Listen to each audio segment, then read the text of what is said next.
तो पिछले लेक्चर में हम न्यूक्लियोलस तक पढ़ चुके थे और अनफॉर्चुनेटली जो है कि मोबाइल स्टॉप हो गया था। दैट्स वाई मुझे ये लेक्चर रिकॉर्ड करना पड़ रहा है, अदरवाइज़ हम उसी लेक्चर में पूरा इसको कंप्लीट कर लेते।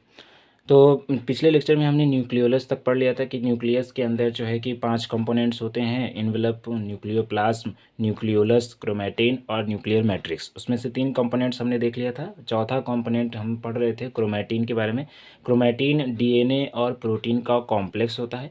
इन केस ऑफ यूकैरियोट्स वो प्रोटीन हिस्टोन प्रोटीन होता है जो कि डीएनए के साथ कंबाइन करता है और क्रोमैटिन को फॉर्म करता है। इन केस ऑफ प्रोकैरियोट्स के केस में वो हिस्टोन नहीं होते, वो histone like some other basic proteins होते हैं जो डीएनए के साथ कंबाइन करते हैं और क्रोमैटिन बनाते हैं। फिर वही क्रोमैटिन आगे कंडेंस होते हैं, आगे कॉम्पैक्ट फॉर्म में होते हैं, बनते हैं, मतलब कॉम्पैक्शन होता है उनका, और वो क्या फॉर्म करते हैं, क्रोमोसोम को।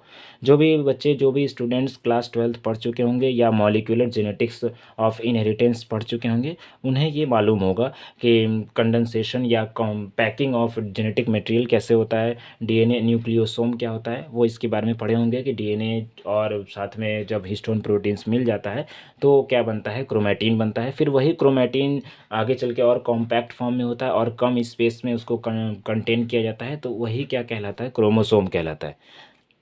लास्ट कंपोनेंट जो न्यूक्लियस के बारे में हम जानते हैं, न्यूक्लियस के बारे में हमें पढ़ना है, वो है न्यूक्लियर मैट्रिक्स। तो न्यूक्लियर मैट्रिक्स और न्यूक्लियोप्लाज्म में बेसिक अगर डिफरेंस की बात करें तो nuclear matrix fine network of proteins के कुछ फाइन नेटवर्क होते हैं जिसको न्यूक्लियर मैट्रिक्स कहते हैं, जो न्यूक्लियस में प्रेजेंट होता है। और न्यूक्लियोप्लाज्म क्या होता है, तो न्यूक्लियोप्लाज्म ट्रांसपेरेंट सेमी फ्लूइड है जिसके अंदर न्यूक्लियोसाइड्स होगा, एंजाइम्स होगा और प्रोटीन्स होगा। तो ये बेसिक डिफरेंस है न्यूक्लियर मैट्रिक्स और न्यूक्लियोप्लाज्म में। तो ये पांचों कंपोनेंट्स हो गए न्यूक्लियस के बारे में। अब कुछ मेन इंपॉर्टेंट कुछ छोटे मोटे पॉइंट्स और बचे हुए हैं। जैसे नेक्स्ट पॉइंट है कि न्यूक्लियस जो होता है वो ऑटोनॉमस सेल ऑर्गेनल होता है। तो सेल ऑर्गेनल्स 2 तरह के या 3 तरह के हम कह सकते हैं। फिलहाल के तौर पे मैं 2 बताता हूँ जिसमें जेनेटिक मटेरियल प्रेजेंट होता है। एक होता है सेमी ऑटोनॉमस और एक होता है autonomous. Semi autonomous cell organelles वो होते हैं जो अपने कुछ फंक्शंस को खुद ही परफॉर्म कर पाते हैं और बाकी फंक्शंस उनके न्यूक्लियस परफॉर्म करते हैं। तो उन सेल ऑर्गेनल्स को सेमी ऑटोनॉमस सेल ऑर्गेनल्स कहते हैं, जैसे कि माइटोकॉन्ड्रिया हो गया और प्लास्टिड हो गया।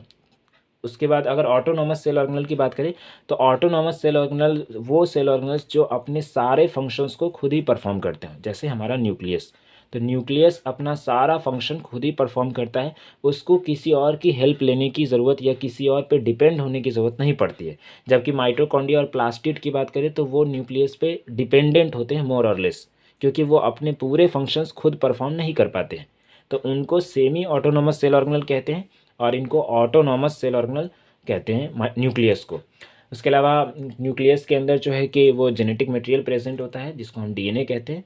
यूकैरियोट्स के लिए और मोस्टली जो है कि सेल्स के लिए, प्रोकैरियोटिक सेल हो, सब में जो है कि जेनेटिक मटेरियल डीएनए ही होता है। कुछ वायरसेस, रेट्रोवायरसेस को छोड़ दिया जाए तो रेट्रोवायरसेस में हमें वायरस से सिंगल स्टैंडर्ड और double standard RNA as a genetic material देखने को मिलता है। तो जेनेटिक मटेरियल भी कौन कंटेन करता है, तो न्यूक्लियस ही कंटेन करता है। और वही जेनेटिक मटेरियल जो है वो पूरे हमारे नॉर्मल मेटाबॉलिज्म को, रिप्रोडक्टिव प्रोसेस को, सबको कंट्रोल करने का काम वही जेनेटिक मटेरियल करता है। दैट्स वाई हम न्यूक्लियस को ब्रेन ऑफ द सेल भी कहते हैं, क्योंकि वो सारे फंक्शंस को, सेल के सारे फंक्शंस को वही कंट्रोल करता है। तो अब मेरे ख्याल से न्यूक्लियस के बारे में सारे डिटेलिंग्स हो गए हैं। अगर कुछ बच गया हो, कोई पोर्शन बच गया हो तो आप कमेंट करके बताएं, मैं उसको कवर कर लूँगा। अगर कुछ मुझे छूट रहा हो तो आप अपने क्लास वाइज बता दें कि कौन से पोर्शन छूट रहे हैं, तो मैं उसको कवर कर लूँगा। अगले वीडियो में एक एक्स्ट्रा वीडियो हम बना लेंगे और उसमें उसको कवर कर लेंगे। बाकी अपने कमेंट्स, अपने ओपिनियंस जो हैं दें, अपने कमेंट्स में अपना ओपिनियन ज़रूर शेयर करें कि मेरे लेक्चर्स आपको कैसे लगते हैं। वीडियो आप जो है कि उसमें आप क्या सुधार चाहते हैं, उसमें क्या इम्प्रूवमेंट चाहते हैं, वो ज़रूर शेयर करें जिससे कि मैं और इम्प्रूव कर पाऊँ। Thank you.